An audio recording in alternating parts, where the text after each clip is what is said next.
You look fine. Yeah, I you're not. look fine. We're live. Yeah. We're doing a little bit of freezing. Hi, guys. Hello. Welcome. Welcome to this duo, or actually, it's a trio.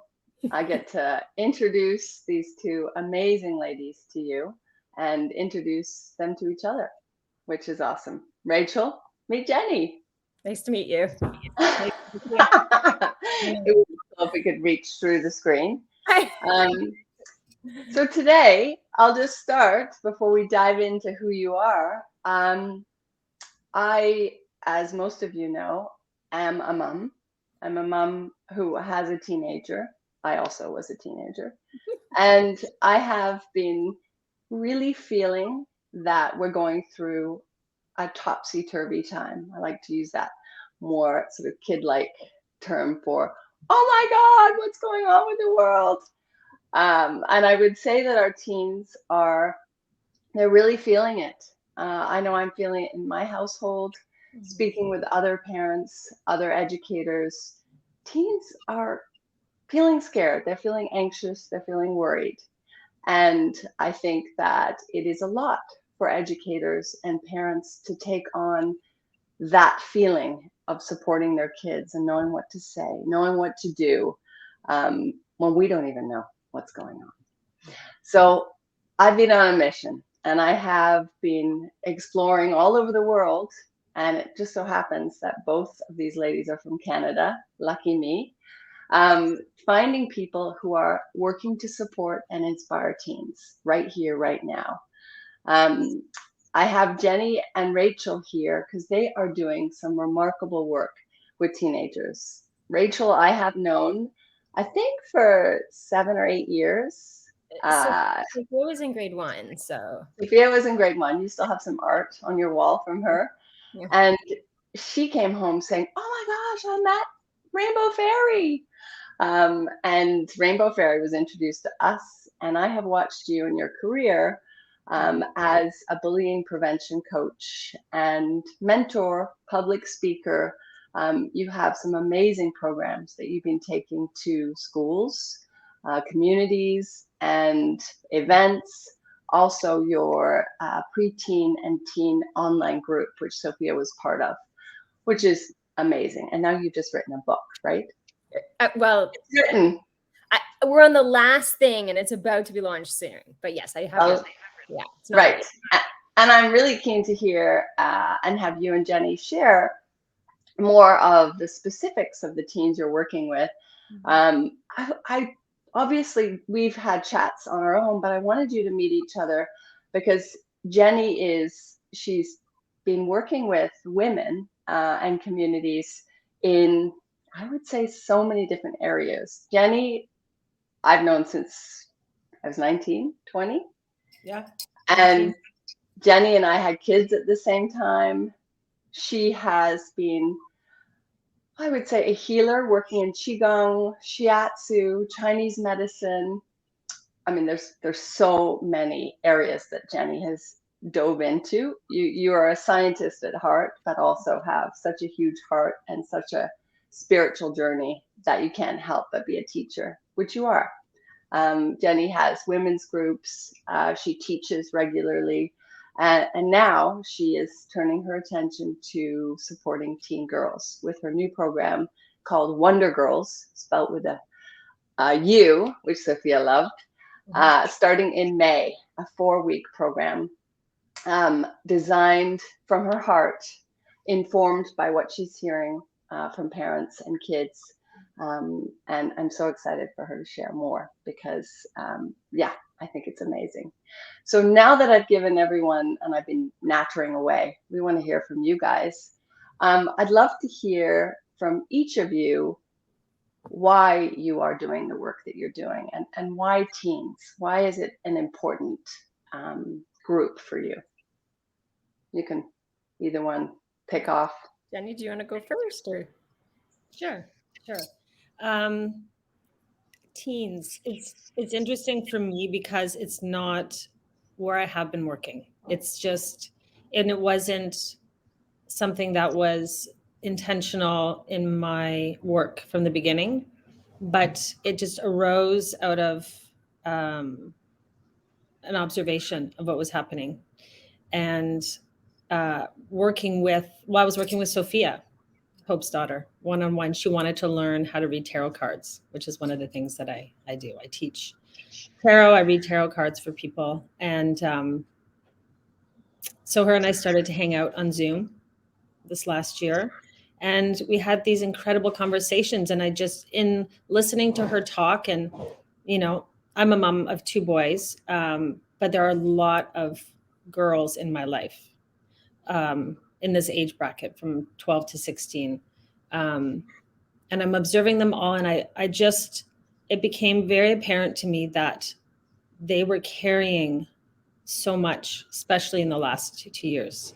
And for some reason, I noticed a difference between my sons and how they were tending to their spirit and their mental health in the pandemic, and girls. And I'm still curious about what that difference is, but I noticed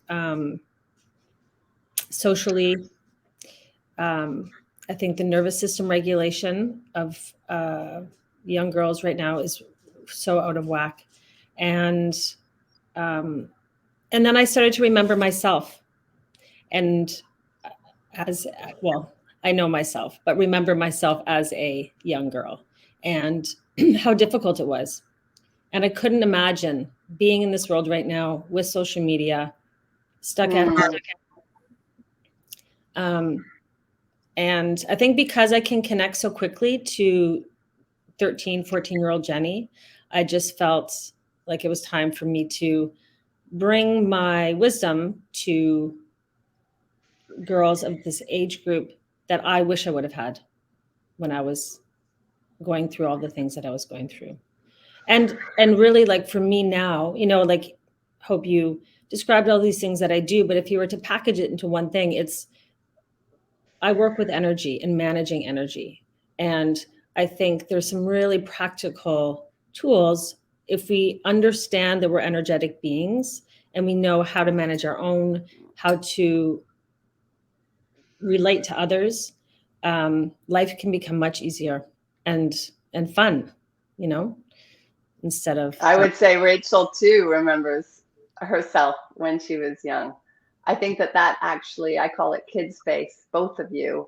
I inherently gravitate to you and want to connect you with more kids, because not all grown-ups remember. It's like we forget and it goes past us and it's gone. And you guys keep it right thrumming up close, which means that kids, they smell it and they want to trust you and they want to lean in and learn more. Rachel, I mean, I know you from a very young age felt like you wanted to be the teacher you didn't have, right?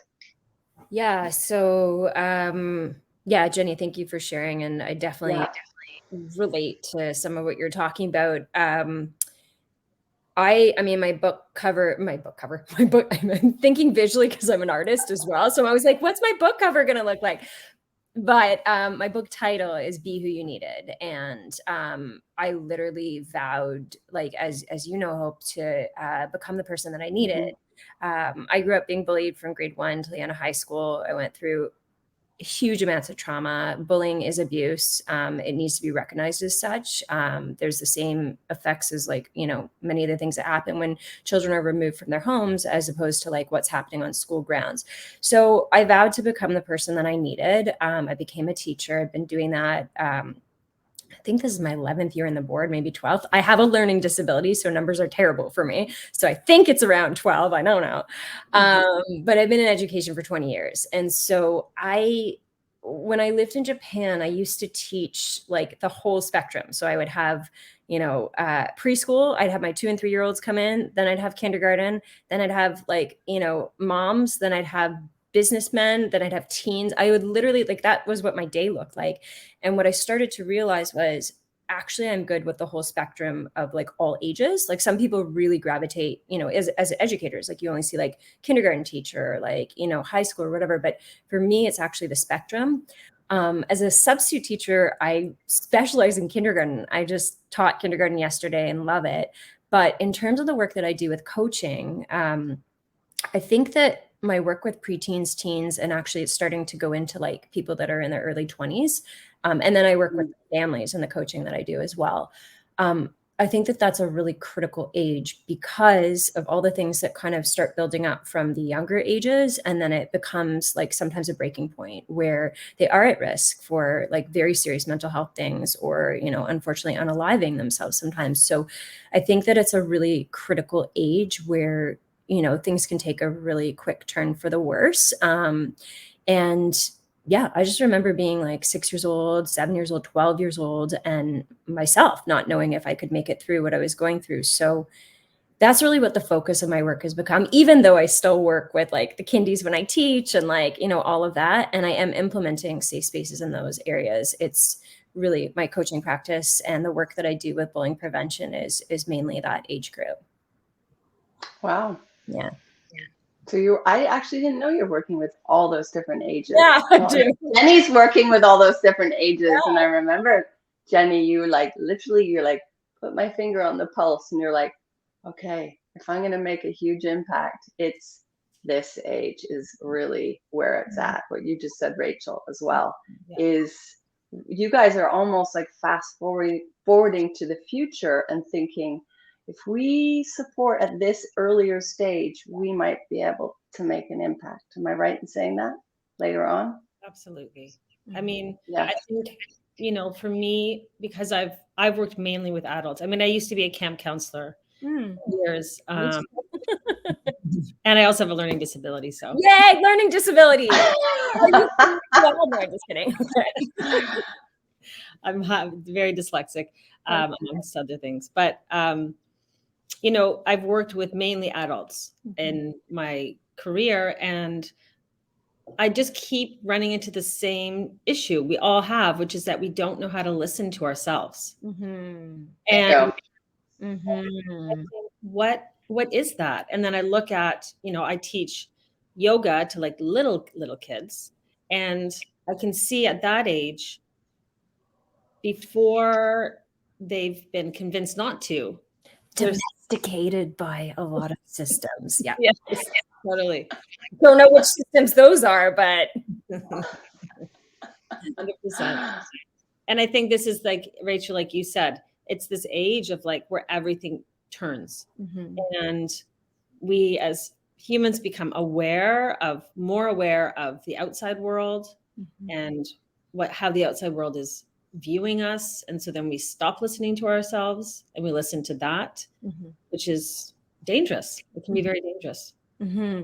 Yeah, what you were saying, Jenny, is like actually, so a lot of the clients that I work with, they come to me sometimes after like, teams of mental health support for years. And I'm a huge support of mental health. Like I've had it in terms of my own journey as well. And I believe in it.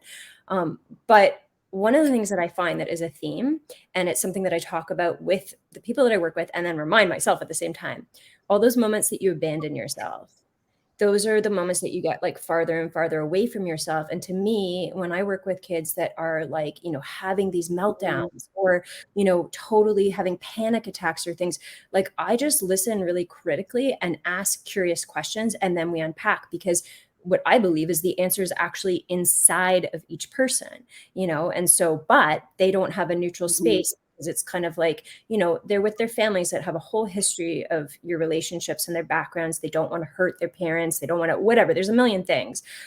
So having that neutral space to unpack and be like, where am I abandoning myself? And what actionable steps can I take? Like just the other day, I literally was like, talking about how, talking about a family where there's two homes, they're separated. And what do you need to feel comfortable in one parent's home?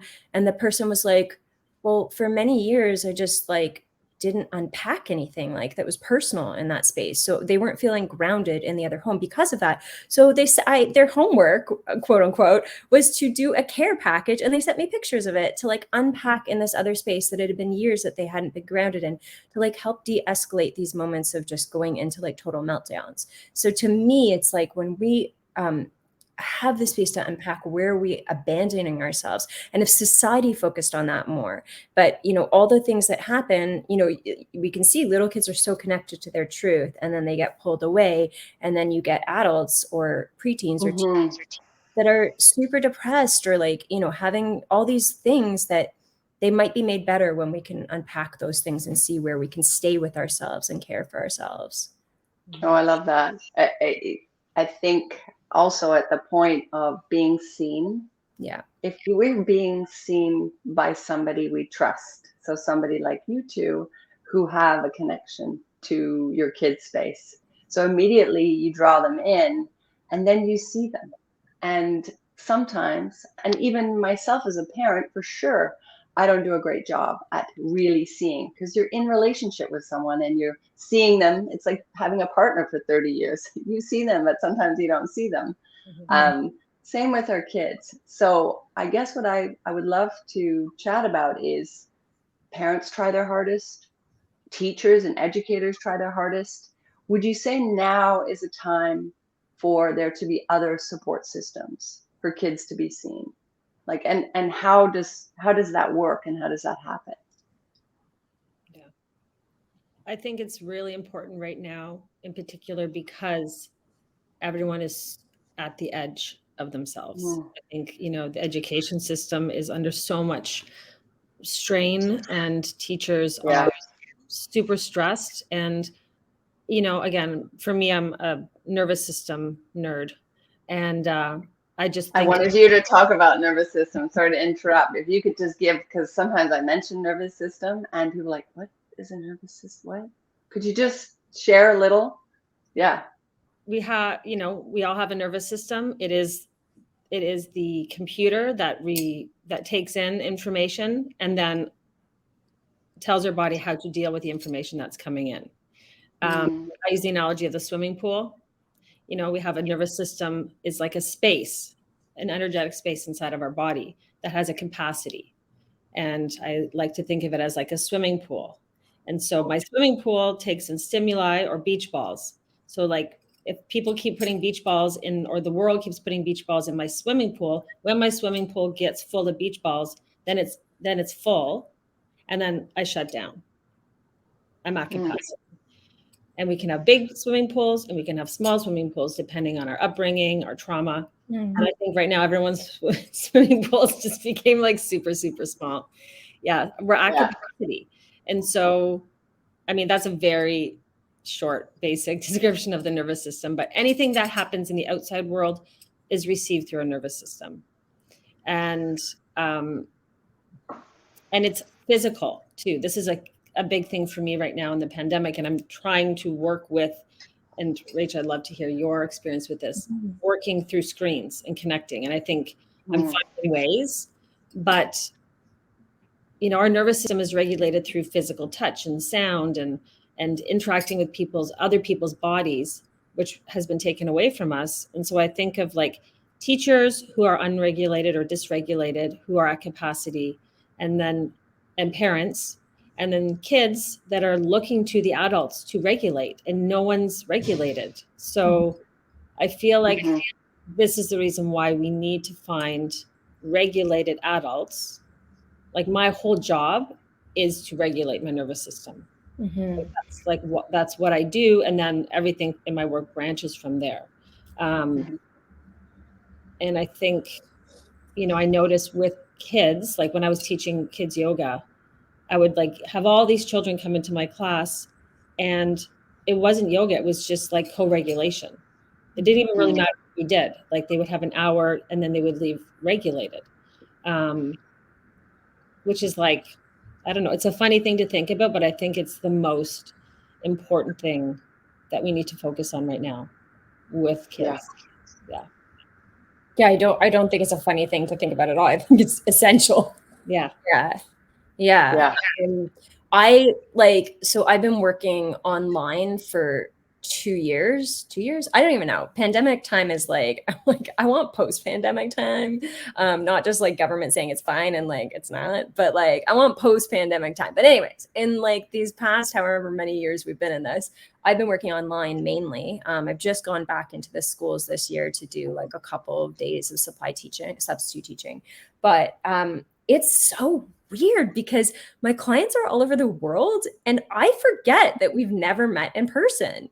And they forget, like one time they were like, how tall are you? I'm like, I don't know. How tall are you? And we like don't. And sometimes like some of my younger kids will be like, can I hug you? I'm hugging the screen. So for me, the way I experience it is like, I just feel this like connection through energy. So I don't know, it like transcends for me. I don't know if that's just like how I experience it. And then some of the things that I did when I ran preteen club, which I've closed. Hope thought it was still going, but I've closed it. It's been closed for a year, but and I still have people being like, when are you going to open it again? But yeah, I would not. I didn't meet most of the kids in person that I worked with, but we would do exercises that would just kind of like be able to ground them in their own spaces and then together as a group. And a lot of it comes. I mean, I'm obsessed with Brene Brown. I'm so excited for us to be besties one day, and Glennon Doyle and Abby Wambach and all these people. But until then, I think about kind of how to, I guess I connect through vulnerability as well, and like sharing kind of that space where, to me, I feel like then people kind of like co-regulate together through that. I don't know. You both do that really well. I'm an active participant in receiving your shares. I think that's a really important point, is if we as humans share our vulnerabilities and peel open the curtain to what's happening with us, then I think kids start to see that they can do it too. And by doing it, it releases some of their own burden. Would you say that? I think it's key. Certainly for me, key in connecting with kids. Like if I'm just a person, like who has made lots of mistakes and is vulnerable and has shame and guilt and feels awkward and weird. And I think when we take ourselves down from the pedestal and we just meet kids as two people, it's like then they open. Yeah. That's, I always feel like it's a magical key. So people always, like, parents will come on to like an initial call when I'm talking to a young person, and they'll be like, how did you get them to talk? Like, I'm very real with them. Like, the only time I pull the adult card is like if it's unsafe, like in a classroom or something, and something is like dangerous emotionally or physically, then I will pull the like, okay, that's enough, we're shutting it down. But otherwise, I'm in it with them. And that's the thing that I think that, and that's actually what my clients talk about too, coming from kind of like, the mental health like world, is like, oh, you really care. Like, you really care, because I'm also pieces. When you say mental health world, you mean Like guidance counselors or psychologists, or like have, I actually, it's amazing to me because like I probably would have become a child psychologist had I not had a learning disability. Like I'm not a very good student, not because I don't care. It's just like my brain doesn't work that way, and the system's not set up for, neurodiversity and diversity in general. But I have like, it's really cool now. I have like, psychologists recommending people to me through the people that they work with as clients. Oh, but cool. I mean, the people that come from, years of like psychiatric care and mental, and like I said, like I think there's beautiful things in there. It's not like anything against that, but what my clients tell me is like, oh, it's not like, you actually really care. And so I think the care is probably because I in coaching get to share pieces of myself, because that's how coaching works. It's like, a relationship in that way when it's appropriate. So it's not clinical for them. And I think that the care piece is essential. So maybe it's just there, but it's not communicated and they don't feel it in these other spaces sometimes. But yeah, that's I definitely think too, both of you are, from your own experience, expertise, life, you are sharing tools in a way that parents and teachers don't have the time, they don't have the resources.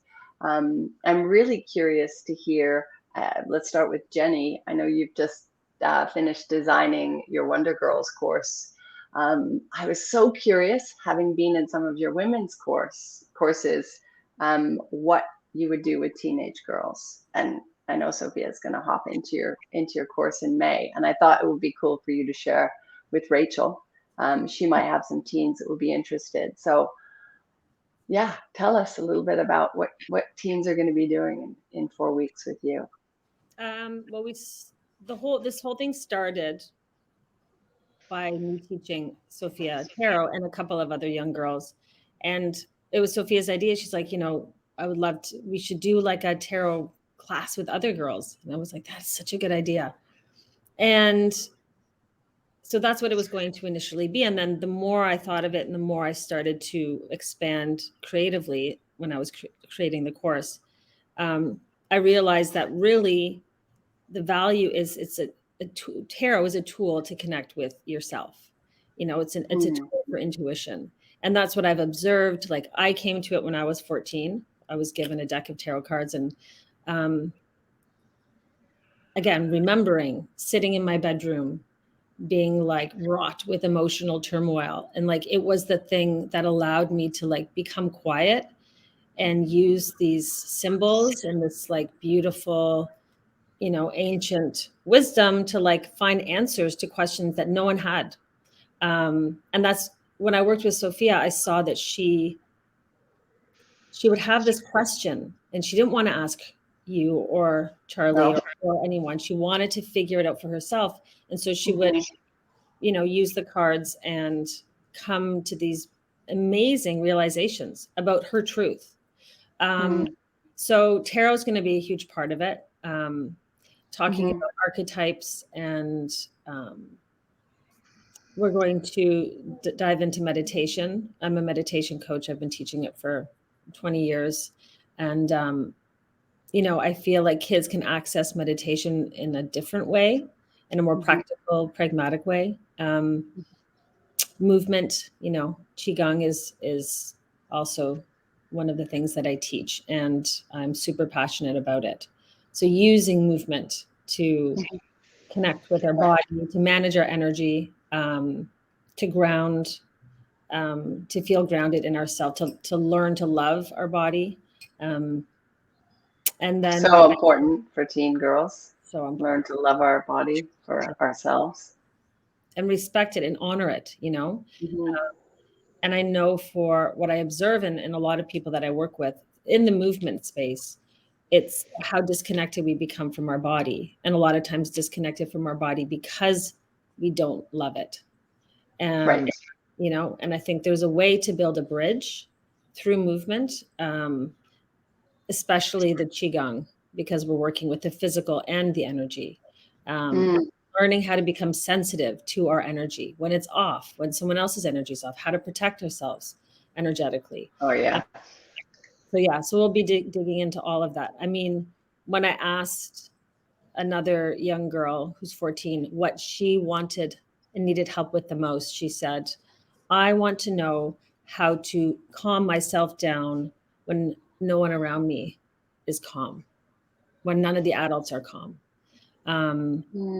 So, I have some really, again, very practical tools that are simple that these girls can take into their world and feel like they can rely on themselves. Like no matter what's happening in their homes, in their schools, they've got something that they can own, that they can use. And then we're going to be playing with communication. We're going to do a lot of role playing, conflict, how to deal with conflict. And I really, really want to talk about social media and how we're using it, because I feel like that's a really important conversation to have. Safety. Yeah. Oh, so great. I know you, Rachel, you do a lot of role playing as well. Yeah. I just lost my earplug. 1 second. You guys chat. I'll search underneath my desk, but I'm listening. Role playing is actually I think one of the biggest things that I wish would happen in training teachers to create safe spaces for kids, and then also at home with parents, and then also just all of it. Like I think role playing is actually, it's like a muscle memory, and I mean that's one of the biggest tools that I've used in terms of doing bullying prevention and creating safe spaces and dealing with the conflicts that come up constantly in school. Like it's the same kinds of things always, and then of course, like educators, I'm not a classroom teacher, so I've chosen by choice not to do that because I'm so committed to social emotional learning and creating safe spaces. But it is absolutely essential. And yeah, the more people do this, the more that people can kind of like anybody that's gone through the trauma of being bullied or, just any conflict, they can figure out, okay, what did I need then? What did I need to say? And then like, how can I do this in the future? Yeah, important.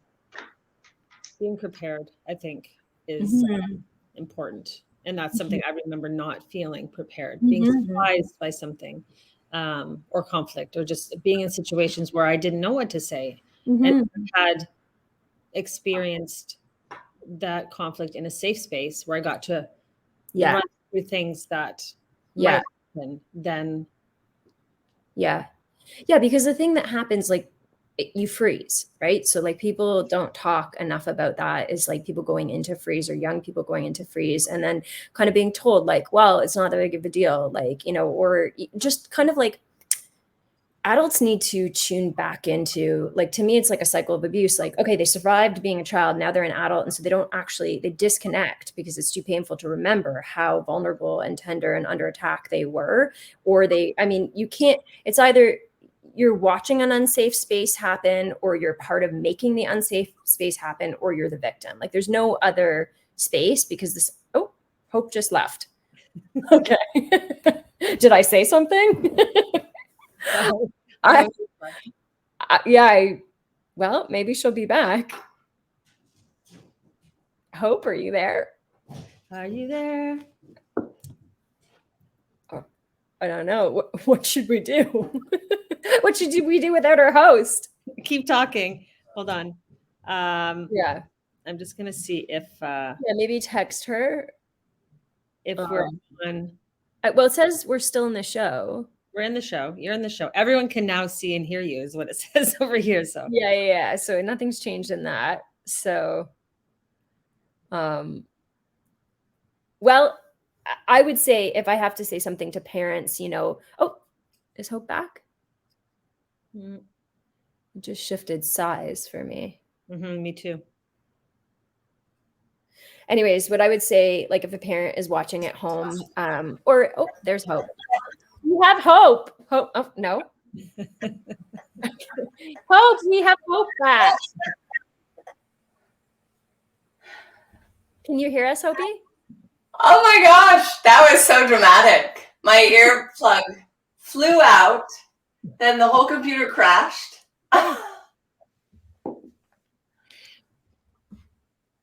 you okay? I hope you guys are having fun chatting. Yeah, we're still in it. But you're spotty. Yeah. And muted. You're muted, and now you're here. There we go.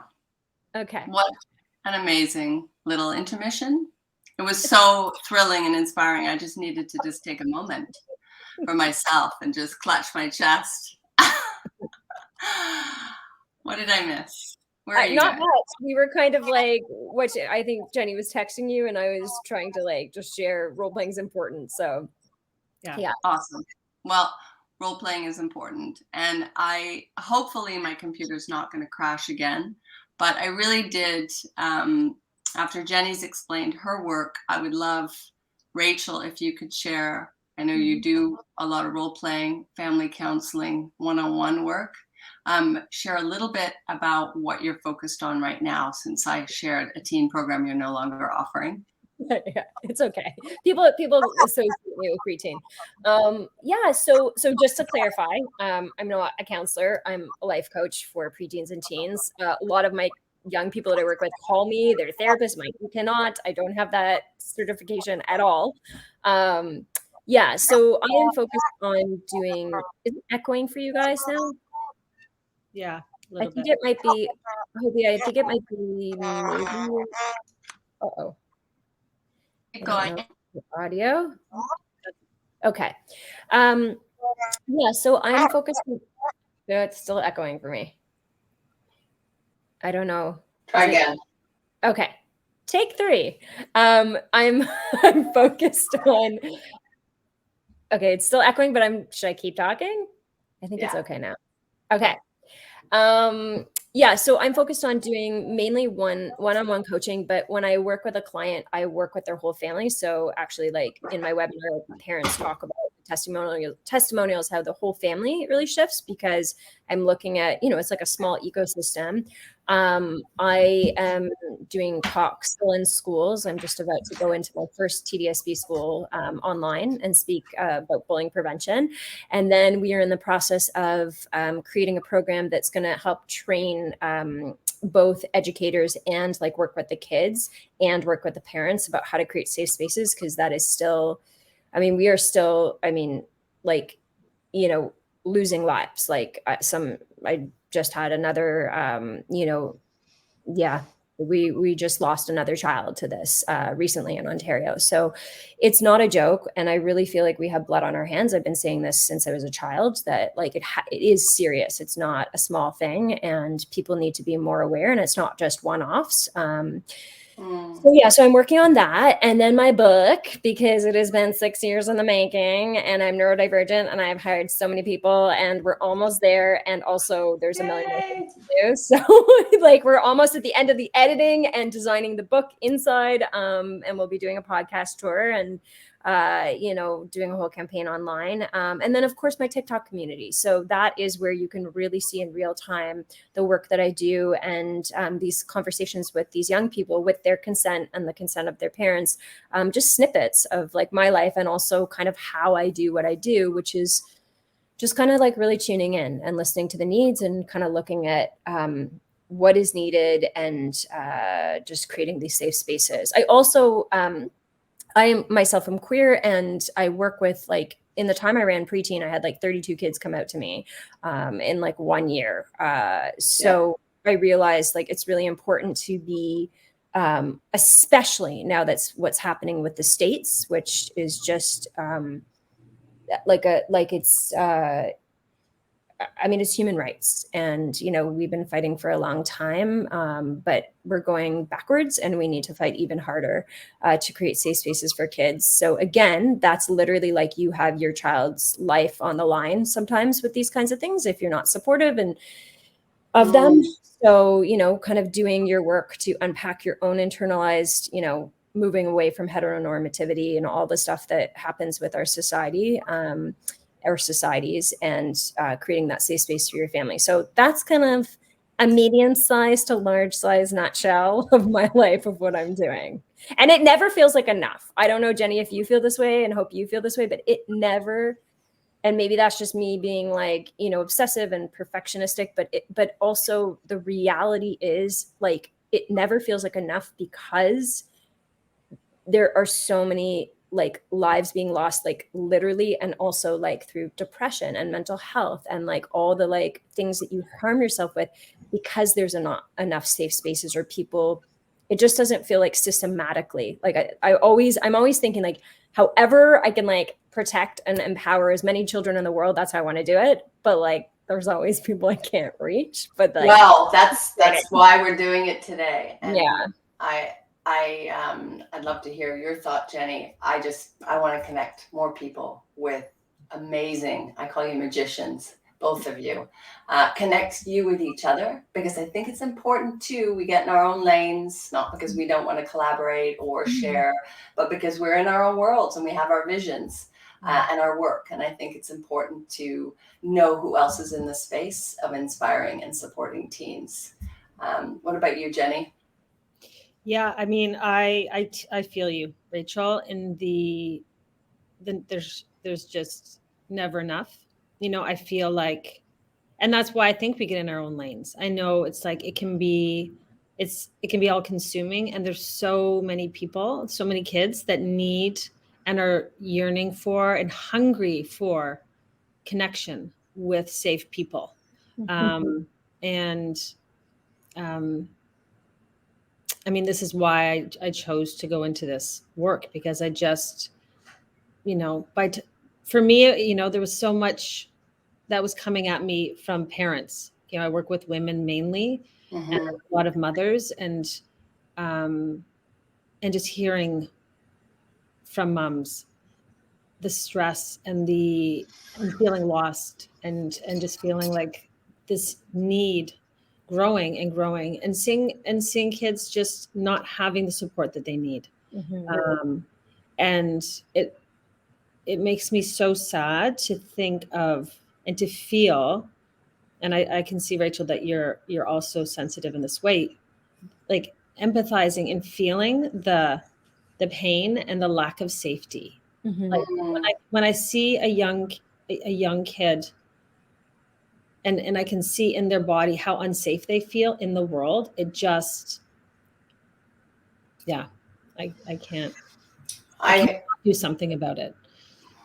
You both are, and I would say from the parent perspective, what, I won't say advice because that's quite prognosticating, but what I like that. That's very fancy. Very fancy.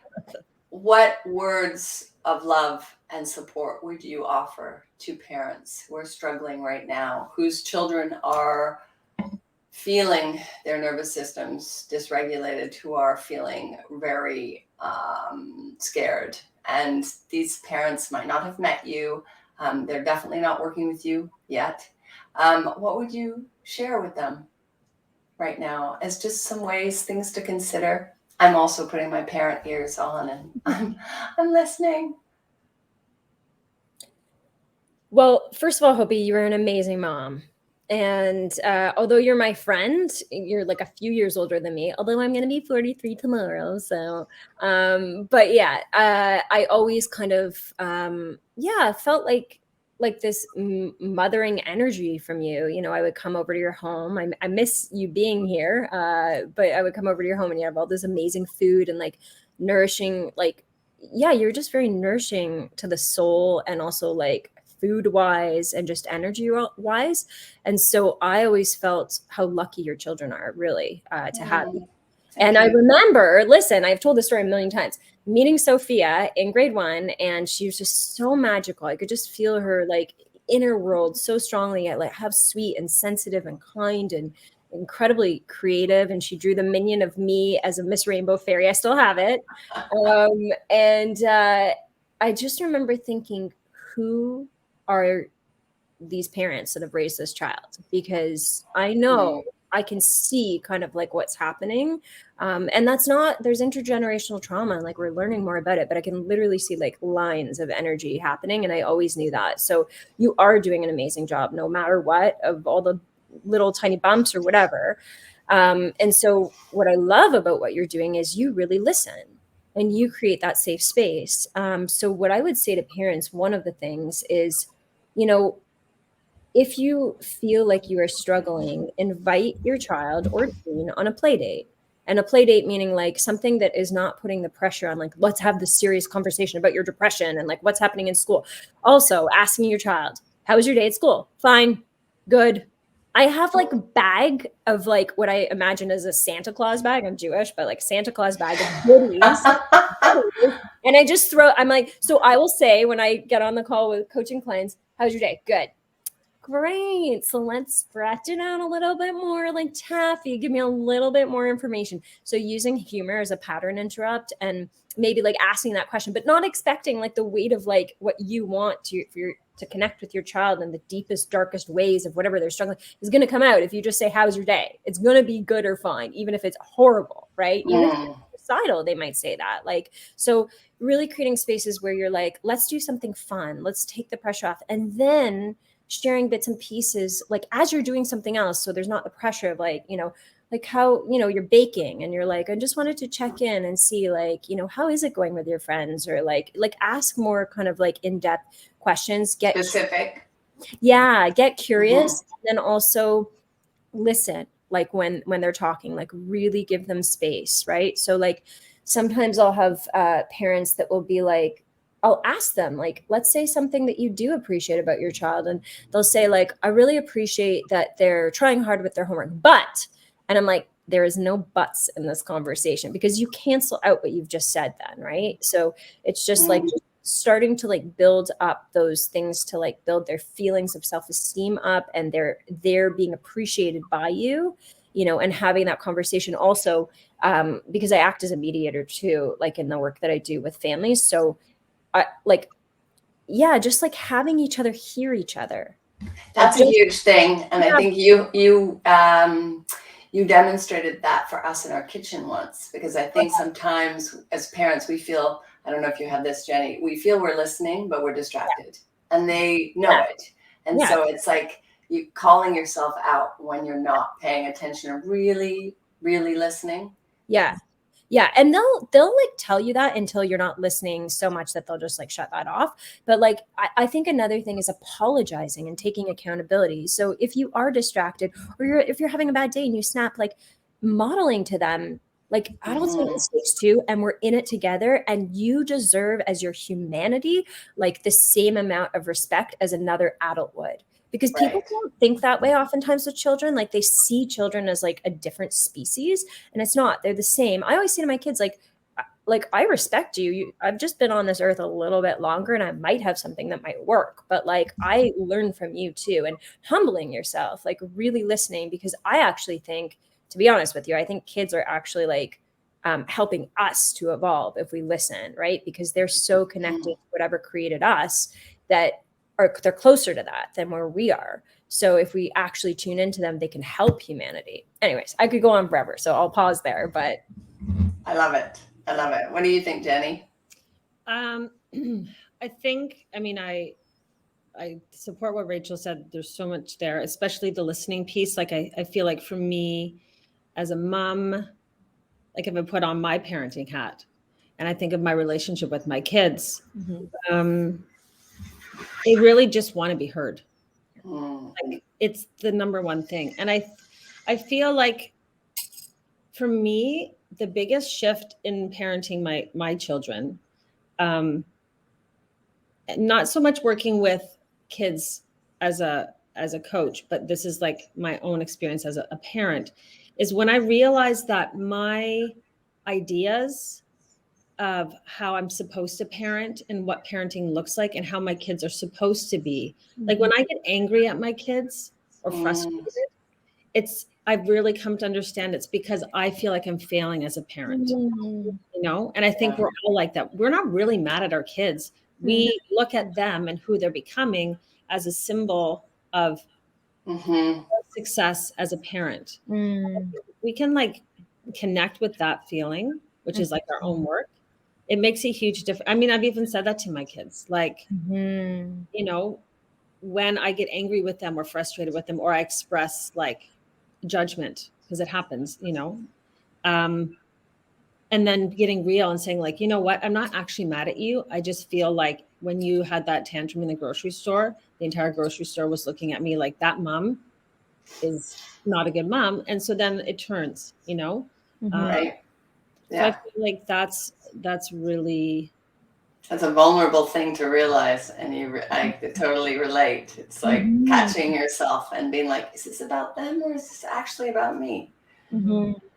And I think most often about us. And because, you know, kids want to do well. They want to be good.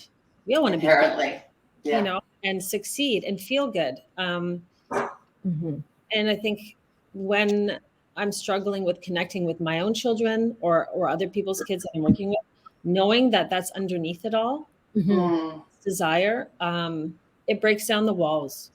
And I think too, like being vulnerable, like I just had this experience last night with my oldest. He is 13 and he wanted to sleep with me because he was feeling a certain way. So he's like, you know, can I sleep in your bed tonight? And we were chit-chatting in the dark.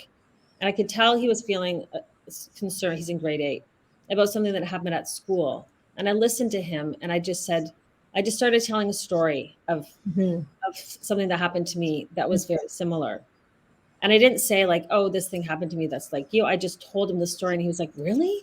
And it just, I think he didn't feel alone, you know, and his, like, he didn't feel alone and with a parent. So then, that's such a huge thing that, you know, they feel alone, because the first thing I think, like the mama bear instinct, the parent bear, papa bear, non-gendered bear, whatever bear, all spectrum bears, or maybe not a bear, maybe I don't know, fluffy rabbit. I don't know what it is. That they're not alone. So like, instead of trying to fix, the fixing thing. Yeah, there is a place for fixing, but there's a place for hearing and listening and relating.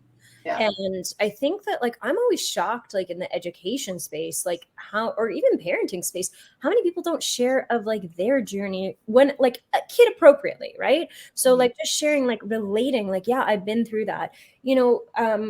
Some of the things I talk about, like my sister is straight. She is also way more conservative than me. She's amazing.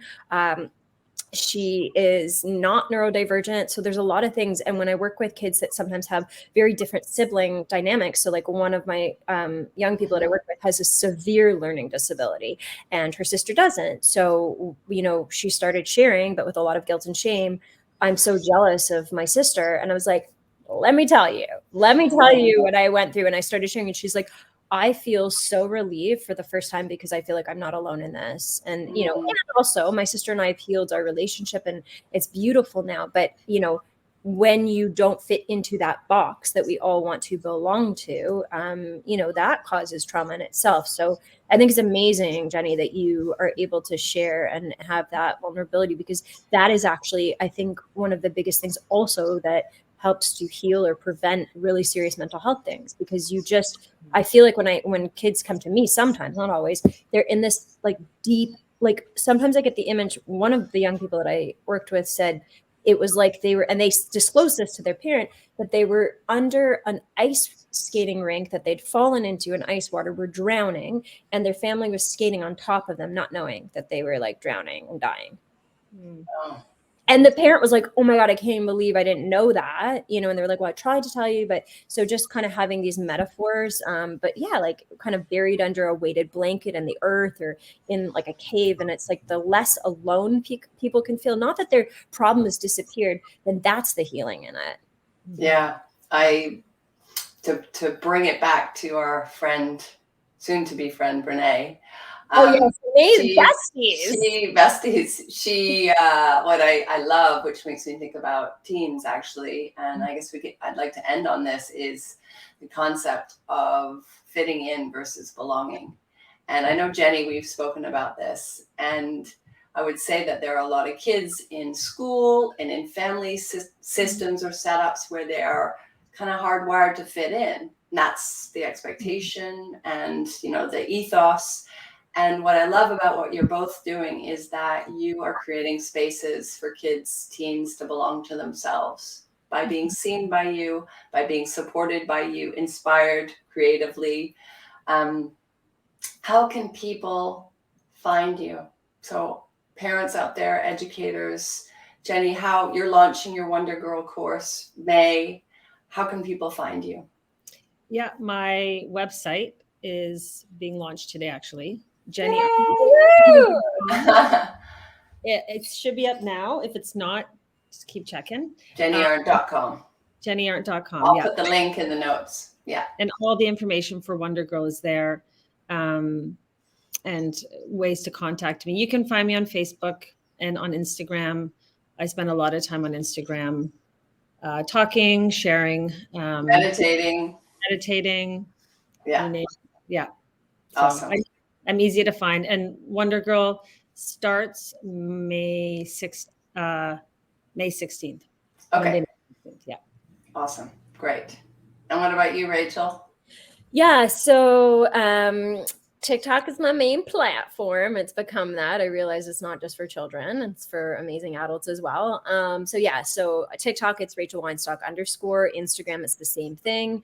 I have a Facebook group. I posted it in the thing. It's a private parenting group. I mean, I have some educators in there as well. But so that, and my website is rachelweinstock.com. So everything is under my name. Probably if you type in Miss Rainbow Fairy, you could probably find stuff about me too. So those are main places where I live. And I actually did with TikTok a video a day for a year and a couple of months. And I put out pretty much a video a day. So I'm going on my second year now of that. Wow. Yeah. So I didn't think I could do that, but I did. So leading by example. Well, I love seeing you guys introduce each other, and to everyone else, thanks for the tech difficulty patience. And I love you ladies. And I Yeah. hope that more teens reach out or their parents reach out to you guys. Yeah. Have a wonderful rest of your day. Yeah. Thanks, Jenny. It was so nice to meet you. You too. Bye. Bye.